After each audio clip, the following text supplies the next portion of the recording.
Good morning বন্ধুরা, কেমন আছো? আশা করছি সবাই খুব ভালো আছো।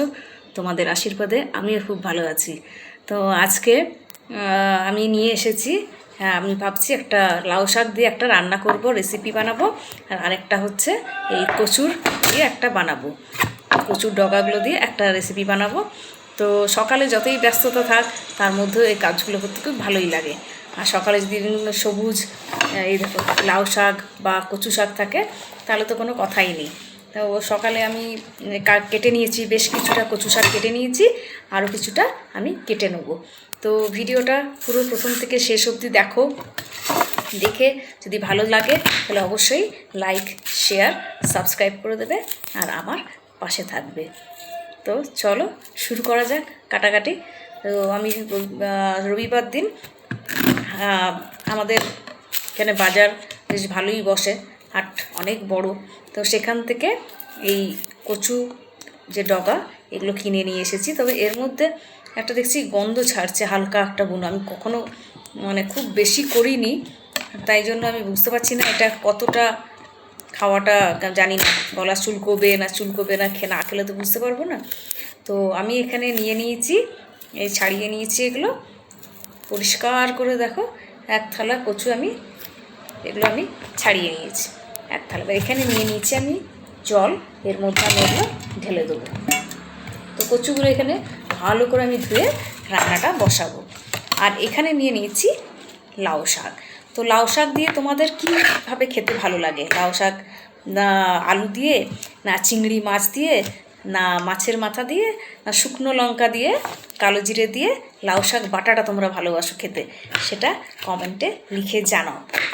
আমি ভাবছি যে আজকে লাউ শাকটা আগের দিন একটু খেয়েছি, সেটা শাকের মতো করেই খেয়েছি চচ্চড়ি করে। তো আজকে ভাবছি একটু লাউ শাক বাটা করব। তার জন্য লাউ শাকগুলোকে আমি আগে কেটে নিচ্ছি, খুব সুন্দর করে লাউ শাকগুলোকে কেটে নেব। তো চলো কেটে নেওয়া যাক।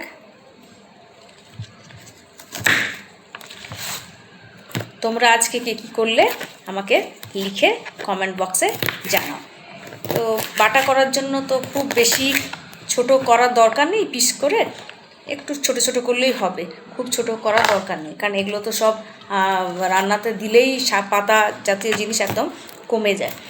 তো এটা কেটে নিয়ে আমি রান্নাটা বসাবো। তো কেটে নিচ্ছি লাউ শাক। আমার কাছে কুমড়োও আছে, সবজিও আছে, অনেক কিছু। একসময় হচ্ছে চচ্চড়ি করি, চচ্চড়িটা প্রায়শই আমরা খেয়ে থাকি।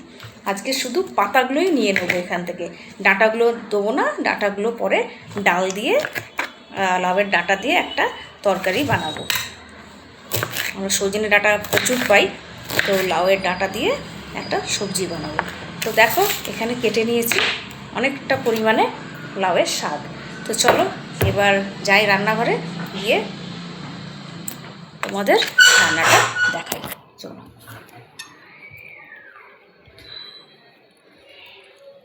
সকালে প্রচণ্ড ব্যস্ততা, তো চলো তোমাদের দেখাই। তো প্রথমে আমি কচুগুলোকে নুন জলে সেদ্ধ হতে দিয়ে দিচ্ছি।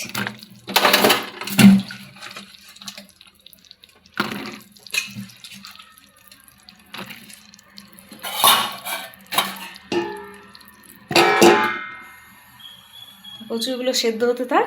আমি মশলা একটা বানিয়ে নিয়েছি কালকে, যেটাতে আমি তো কোনো দিয়ে বানাচ্ছি না, চিংড়ি মাছ বা ইলিশ মাছ দিয়ে মাথা দিয়ে বানাবো না। তো আমি নিয়ে নিচ্ছি এই ফ্রোজেন মটরশুঁটি, দেখতেই পাচ্ছ এই ফ্রোজেন মটরশুঁটি, এটা আমি নিয়ে নিয়েছি একটা বাটি। আর আমি আজকে কচুটা বানাবো কাঁঠালের বীজ দিয়ে। কাঁঠালের বীজটাও অনেকটা থেকে গেছে।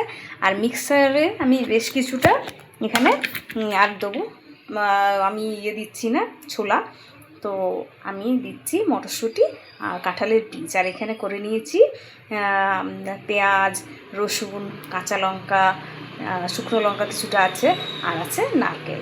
এটাকে ভালো করে পেস্ট করে নিয়েছি। তো সেদ্ধ হতে থাক ততক্ষণ কচুটা। আর আমি ওটা একটু ভাপানো হয়ে গেলে তারপর রান্নাটা শুরু করছি, তখন তোমাদের সাথে আবার দেখা হবে।